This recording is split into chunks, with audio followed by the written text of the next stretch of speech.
우리 옆에 계신 분과 함께 인사하겠습니다. 사랑하고 축복합니다. 하나님의 백성은 잘 됩니다.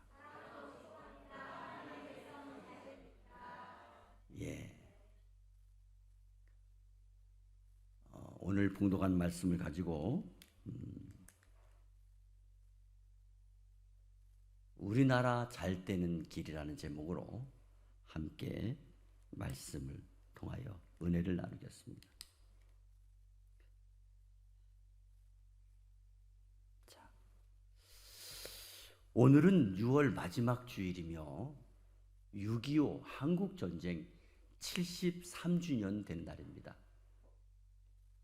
6월은 나라를 위해서 생명을 바친 순국 선열들의 희생을 기리는 호국 보훈의 달로 매년 기념하고 있습니다. 그런데 오늘은 특별히 6.25 한국전쟁이 일어났던 일이면서 주일입니다. 공교롭게도 1950년 6월 25일도 주일날이었습니다. 그 새벽에 전쟁이 일어났습니다. 이 6.25 한국전쟁은 우리나라 전쟁사에서 가장 많은 희생을 치렀고요, 가장 많은 상처를 남겼고요, 가장 고통을 남긴 그런 피비린내 나는 전쟁이었습니다.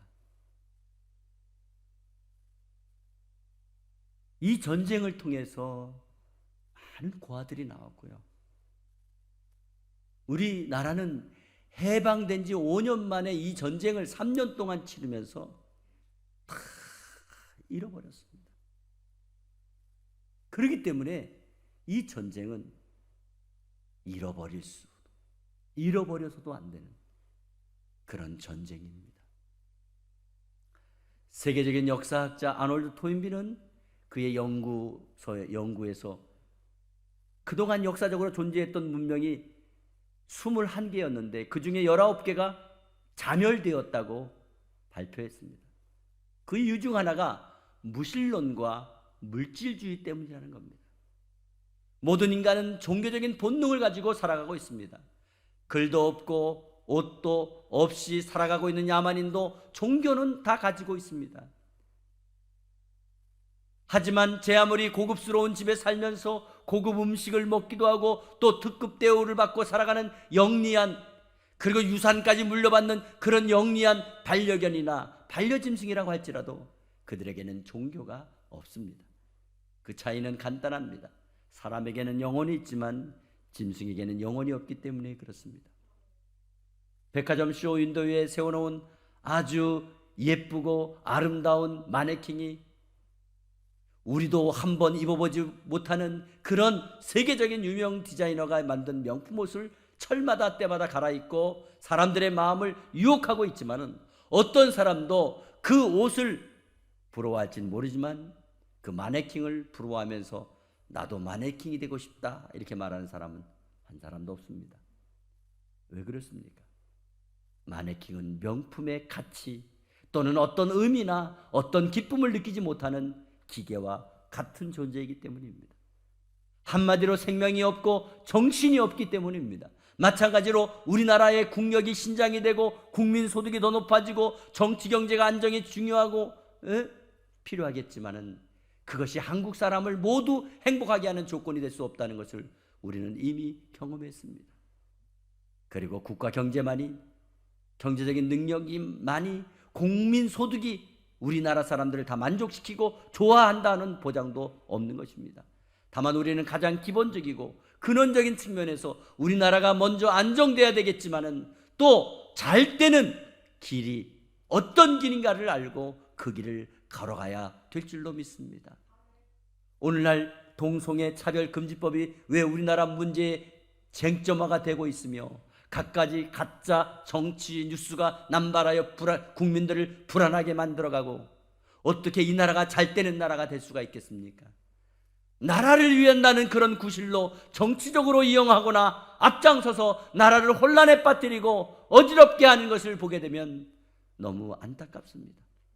지금 우리나라는 북한이 핵폭탄으로 협박하고 있습니다. 중국이 사대주의 입장에 서서 선교사님들을 다 쫓아내고 여러 가지 보복 행위를 감행하고 있는 상황을 어떻게 받아들일 수 있단 말입니까? 역사 이래 불의와 타협을 해서 유익을 가져온 역사는 한 번도 없습니다. 우리의 신앙생활도 마찬가지입니다. 절대 하나님의 창조 질서를 대적하는 불의한 자들과 하나가 될 수 없다는 것입니다. 오늘 본문 말씀이 그런 사실에 대해 시사하고 있는 말씀입니다. 이스라엘 백성들은 법궤가 돌아온 이후에 하나님을 사모했습니다. 그렇지만 그것은 말로만 형식적으로만 사모한 것이지 실제적으로는 이방신과 아스다롯 우상을 섬기고 있었습니다.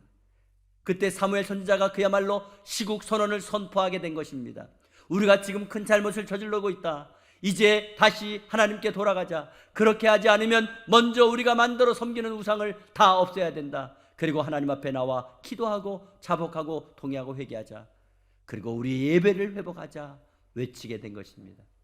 그렇게 선포하자 이스라엘 백성들이 각성하고 회개운동이 일어나서 예배를 회복하고 미스바에서 대성회가 열리게 되었습니다. 그 결과 블레셋 군대들이 먼저 공격하여 쳐들어왔지만은 오히려 하나님의 능력 앞에 다 진멸되고 승리하게 된 것이 오늘 저와 여러분이 봉독한 본문 말씀의 배경인 것입니다. 그러면 오늘 말씀을 통해서 우리나라 잘 되는 길은 어떻게 하는 걸까요? 첫째로 온 국민이 하나님께 돌아오는 것이 우리나라가 잘 되는 길입니다. 오늘 보면 3절 말씀에 사무엘이 이스라엘을 온 족속에게 말하여 이르되 만일 너희가 전심으로 여호와께로 돌아오려거든 이방신들과 아스타롯을 너희 중에서 제거하고 너희 마음을 여호와께로 향하여 그만을 섬기라. 그리하면 너희를 블레셋 사람의 손에서 건져내시리라 말씀했습니다. 당시 이스라엘 백성들은 블레셋이라고 하는 강대국의 침략으로 말미암아 많은 사람이 죽었으며 여호와의 법궤를 빼앗겼다가 겨우 돌려보내주어 찾게 되었지만은 여전히 그들의 고통 가운데 있었으며 이름도 모르는 이방 바알 신과 아스다롯 우상을 섬기면서 하나님으로부터 한없이 멀어져 가고 있었던 것입니다. 그때 사무엘 선지자가 나라를 다시 살리기 위해서 잘 때는 나라가 되기 위해서 잘못된 우상 섬기는 것을 버리고 하나님께로 돌아오라고 하나님만 섬기라고 외친 것입니다. 사실 오늘날 우리에게 있어서 우상이 무엇입니까? 하나님보다 더 사랑하는 것이 우상입니다. 하나님보다 더 귀하게 여기는 것이 우상입니다. 하나님보다 더 우선권을 두고 살아가는 것이 바로 우상인 것입니다. 그런 우상의 마음을 빼앗기고 우상을 바라보고 있으며 살아가는 그 사람들은 그 우상을 버려야 된다는 말씀을 하고 있는 것입니다. 순간순간 내 마음이 하나님께로 향하지 못하도록 막거나 방해하는 것이 어떤 것이 있습니까? 내 믿음을 약하게 무력하게 만드는 것이 어떤 것이 있습니까? 나를 제대로 믿지 못하게 하는 조건들은 어떤 것입니까? 그것이 바로 우상을 섬기는 것임을 알아야 됩니다. 그 우상을 버리고 하나님만을 섬기면 나와 내 집과 우리나라가 편안하게 잘 되게 될 줄 믿으시기를 바랍니다. 그동안 우리가 지금까지 말씀을 보고 알고 있겠지만은 이스라엘 나라를 이끌어 오신 분은 하나님이십니다. 애굽에서 400년 동안 종살이하고 비참하게 살아가고 있던 백성들을 해방시켜서 가나안까지 인도해 주신 분이 하나님이십니다. 그런데 그분 앞에 다시 돌아오지 않는다면 무슨 희망이 있겠습니까? 우리나라도 마찬가지입니다. 1945년 8월 15일 해방 이후 5년 후에 1950년 6월 25일 새벽 4시에 북에서 남침을 시작하여 3일 만에 낙동강 하류까지 점령당하고 말았습니다. 약소하고 무능한 나라 대한민국이었습니다. 그때 하나님께서 미국과 유엔군을 통하여 건져 주신 것입니다. 그렇다면 우리나라가 잘 되는 길은 제일 먼저 온 국민이 하나님께로 돌아오는 것입니다. 하나님께 돌아올 때에 하나님께서 그 백성을 잘 되는 길로 인도하실 줄 믿으시기를 바랍니다. 두 번째로 하나님께 합심하여 기도하는 것이 우리나라가 잘 되는 길입니다. 오늘 본문 5절 말씀에 사무엘이 이르되 온 이스라엘은 미스바로 모이라. 내가 너희를 위하여 여호와께 기도하리라 하며 말씀했습니다. 오늘 이스라엘을 위협하고 있는 블레셋이 주는 고통 앞에서 이스라엘이 살아남기 위해서 군사력을 증강하고 외국의 원전을 많이 받고 무기를 수입하는 것이 해결 방법 아닙니다. 오늘 본문에 보면 사무엘은 하나님께 기도해야 된다고 말씀하고 있습니다. 오늘 기도가 더 시급하고 중요하다고 말씀하고 있는 것은 아무리 인간적으로 완벽하게 신무기를 잘 갖추고 또 군사가 많고 외부적인 지원을 받는다 할지라도 기도 없이는 실패할 수밖에 없기 때문에 그렇게 말씀하신 것입니다. 여러분, 지금도 보세요. 러시아가 우크라이나와 전쟁할 때 금방 끝날 줄 알았던 전쟁입니다. 왜? 러시아가 너무 강하잖아요. 그러나 그렇게 강한 나라도요, 지금 점점점 우크라이나가 승리하고 있고요. 예? 러시아 내부에 반군이 일어나고 있고요. 여러분, 아무리 좋은 조건을 가지고 있다고 다 되는 거 아닙니다. 조금 부족하고 조금 연약해도 기도하는 사람이 승리할 줄 믿습니다. 기도는 유한한 인간이 무한하신 하나님께 긍휼과 자비와 은혜를 구함으로 무한할 수 있도록 가능하게 하는 에너지원인 것입니다. 기도는 생각지 않았던 것, 기적을 동반하는 것입니다. 기도는 안 될 것 같던 일을 되게 하는 것입니다. 또 될 것 같던 일도 안 되게 하는 능력이 있는 것입니다. 그러므로 우리가 실패하게 된다면 그것은 우리의 기도가 없든지 아니면 우리의 기도가 부족하든지 거기에 이유가 있다는 것입니다. 기도하는 나라는 절대 망하지 않습니다. 기도하는 사람은 절대로 실패하지 않습니다. 기도하는 사업은 어려움이 와도 다 이겨내는 것입니다. 기도하는 나라와 민족은 잠시 실패하는 것처럼 보일지라도 반드시 더 크게 일어나고 승리하는 줄 믿으시기를 바랍니다. 여러분, 6.25 한국전쟁 당시 우리나라는 전쟁의 승패에서 완전히 끝난 나라입니다. 그렇기 때문에 몇 가지 기현상을 발견할 수가 있습니다. 첫 번째는 북한이 단기간에 남한을 낙동강 하류까지 무력화시키고 정복했음에도 불구하고 완전하게 정복하지 못한 채 다시 북으로 후퇴했다는 것입니다. 여러분 같으면 어떻겠어요?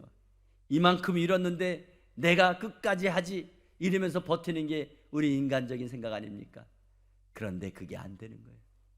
안 되는 거예요. 두 번째는 뭡니까? 인천 상륙작전입니다. 해군 역사상 가장 이례가 없는 작전의 성공이라는 것이 바로 기적 같은 인천 상륙작전입니다. 여러분도 서해안에도 가보고 동해안에도 가봤을 것입니다.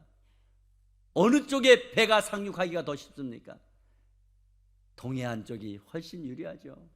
그리고 인천은 갯벌이 많기 때문에 상륙하기 힘든 그런 지역입니다. 그런데도 상륙작전에 성공했다는 것입니다.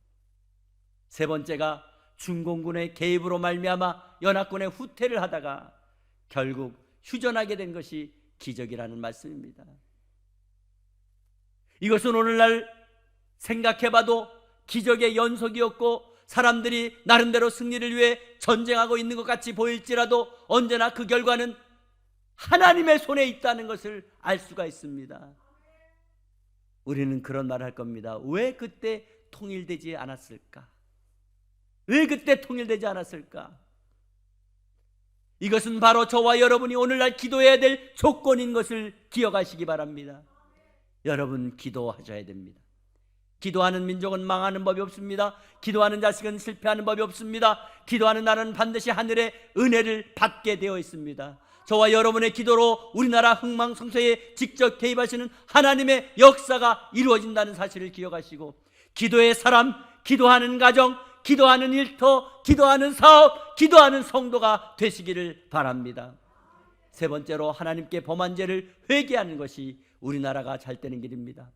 오늘 보면 6절 말씀에 이스라엘 백성들은 사무엘의 말을 듣고 물을 길어 여호와께 붓고 그날 종일 금식하며 거기서 우리가 여호와께 범죄하였나이다, 우리가 여호와께 범죄하였나이다 하며 회개운동이 일어났습니다. 성경 말씀에 보면은 물을 길어 올리는 것은 기쁨과 즐거움을 얻는 것을 의미하는 것입니다. 반면에 물을 붓는 행위는 내 마음을 하나님 앞에 쏟아놓고 눈물로 회개한다는 의미를 가지고 있습니다. 지금 이스라엘 백성들은 자신들이 고통당하고 있는 것이 죄에 대한 죄값이라고 생각하고 죄를 사하여 달라고 회개하고 있는 것입니다. 우리는 6.25 한국전쟁의 원인을 김일성의 야욕 때문이라고 말합니다. 그러나 믿음의 눈으로 보면 한 사람의 잘못이나 한 사람의 우연한 사건이 아닙니다. 우리나라 한국교회의 죄악 때문이라는 것을 분명히 알아야 됩니다. 1938년 9월 10일 제27회 대한예수교 장로회 총회 때 한국교회 총회는 신사참배를 가결하고 신사참배를 국민의례라고 정해서 우상숭배를 결의한 적이 있습니다. 교회의 종을 떼어서 전쟁 무기 만드는데 헌납을 하고 신앙의 절개를 지키는 주의 종들을 붙잡아다가 고문하고 승복하지 않으면 죽였습니다. 이처럼 무서운 죄를 범하고도 1945년 8월 15일 해방되자마자 회개하기보다는 오히려 서로 잘났다고 자기가 잘했다고 주장하며 교권 싸움하다가 교단 교파가 나누어지게 된 것입니다. 이러한 우리나라의 죄를 징벌하기 위해서 하나님께서는 전쟁을 통하여 우리 성도들의 눈에서 눈물의 회개를 뿌리도록 하셨던 것입니다. 사랑하는 성도 여러분, 우리는 6.25 한국전쟁을 생각할 때마다 과거 범죄했을 때, 그리고 하나님보다 더 우선적으로 생각했던 것, 사랑했던 것, 또 하나님의 무서운 하나님보다 더 우선적으로 생각했던 것을 기억하고 하나님의 무서운 채찍이 있었다는 사실을 생각하시기 바랍니다. 그리고 언제든지 통회하고 잡아가고 회개하는 저와 여러분이 되시기를 간절히 바랍니다. 네 번째로 한국교회 예배를 회복하는 것이 우리나라가 잘 되는 길입니다. 오늘 본문 9절에서 10절 말씀에 사무엘이 젖 먹는 어린 양 하나를 가져다가 온전한 예배를 여호와께 드리고 이스라엘을 위하여 여호와께 부르짖음에 여호와께서 응답하셨더라. 사무엘이 번제를 드릴 때에 블레셋 사람이 이스라엘과 싸우려고 가까이 오매 그날에 여호와께서 블레셋 사람에게 큰 우레를 발하여 그들을 어지럽게 하시니 그들이 이스라엘 앞에서 패한지라 말씀했습니다. 여기 말씀해 보니까 블레셋 사람들이 이스라엘에 쳐들어오고 있을 때에 사무엘은 제단에 엎드려 번제를 드리며 기도했다고 말씀했습니다. 하나님 앞에 예배를 드리고 있는 것입니다. 그때에 하나님께서 하늘로부터 천둥 번개를 일으켜 블레셋 군대들을 불안하게 하고 어지럽게 만들어 물리쳐 주신 것입니다. 승리하게 하신 것입니다. 잃어버렸던 땅을 찾게 하신 것입니다. 평화가 찾아온 것입니다. 그렇습니다. 우리나라 승리의 비결은 예배 회복에 있습니다. 성도들의 승리 비결은 예배 회복에 있습니다. 하나님께서는 예배하는 자를 찾으시고 예배하는 자를 기뻐하십니다. 예배하는 자를 축복하십니다. 믿는 자의 성공 비결 예배입니다. 믿는 가정의 행복 비결 예배입니다. 자녀 교육의 성공 예배입니다. 기업 번영 예배입니다. 우리나라의 번영도 예배에 있는 것입니다. 예배를 소중히 여겨야 하는 것입니다. 예배를 무시하지 마시고 예배를 게을리하지 마시고 예배에 최선의 노력을 기울이기 바랍니다. 예배에 성공하는 그 사람 성공합니다. 예배에 성공하면 그 나라 잘 됩니다. 그 백성 잘 됩니다. 그러므로 무너진 제단을 회복하시고 참된 예배를 회복하는 은혜가 있기를 바랍니다. 미국의 유명한 경영 컨설턴트 스티븐 코비 박사가 유능한 사람은 무엇이 더 중요한가를 판단해서 우선순위를 따라 일을 행한다고 말했습니다. 그렇습니다. 우선순위가 어디에 있습니까? 하나님이십니다. 1970년 4월 11일 17시 13분 드디어 미국의 아폴로 13호가 달나라를 향하여 발사되었습니다. 그때 우리나라에도 생중계되었습니다. 과학자들은 모든 것이 완벽하게 됐다고 장담했습니다. 그런데 지구로부터 약 2만 마일 떨어진 곳에서 아폴로 13호의 사고가 발생하게 된 것입니다. 산소통이 깨졌다는 겁니다. 더 이상 비행할 수 없게 되자 우주 비행사들은 본부인 휴스턴을 향하여 어떻게 하면 되겠느냐고 연락을 취했습니다. 그때 지휘본부에서는 북극성을 바라보면서 방향을 바로 잡아 돌아오라고 말했습니다. 인간의 힘으로는 도저히 어떻게 할 수 없는 상황이었습니다. 그때 전 미국 국민이 고장난 캡슐을 몰고 오는 우주인들을 위해 오전 9시에 사이렌을 불고 온 마음으로 온 국민이 함께 합심 기도를 드렸습니다. 우주 비행사들도 우주선 안에서 함께 기도를 드렸습니다.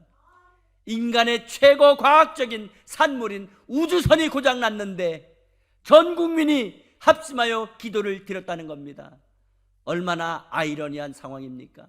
그러나 얼마 후 놀라운 기적이 일어났습니다. 고장난 아폴로 13호는 태평양에 무사히 귀환하게 되었으며 우주 비행사들은 미리 대기하고 있던 미 해군 군함에 의해 모두 구조되었습니다. 그리고 그들이 가장 먼저 취한 행동에 대해서 미 해군 군목의 손목을 잡으면서 Thank you, God praise the Lord. 하나님께 감사합니다. 주님을 찬양합니다. 하나님 앞에 감사의 기도와 찬양을 올려드렸습니다. 그 주간 타임즈 표지에 그들의 기도하는 사진이 실렸습니다. 사랑하는 성도 여러분, 지금 우리나라에 무엇이 중요하고 무엇이 우선적이라고 생각하십니까? 온 백성이 하나님께 돌아와야 되는 것입니다. 온 백성이 합심하여 기도해야 되는 것입니다. 한국교회 지도자와 성도들이 회개해야 되는 것입니다. 그리고 어디서든 뜨겁게 드렸던 살아있는 예배 다시 회복돼야 되는 것입니다.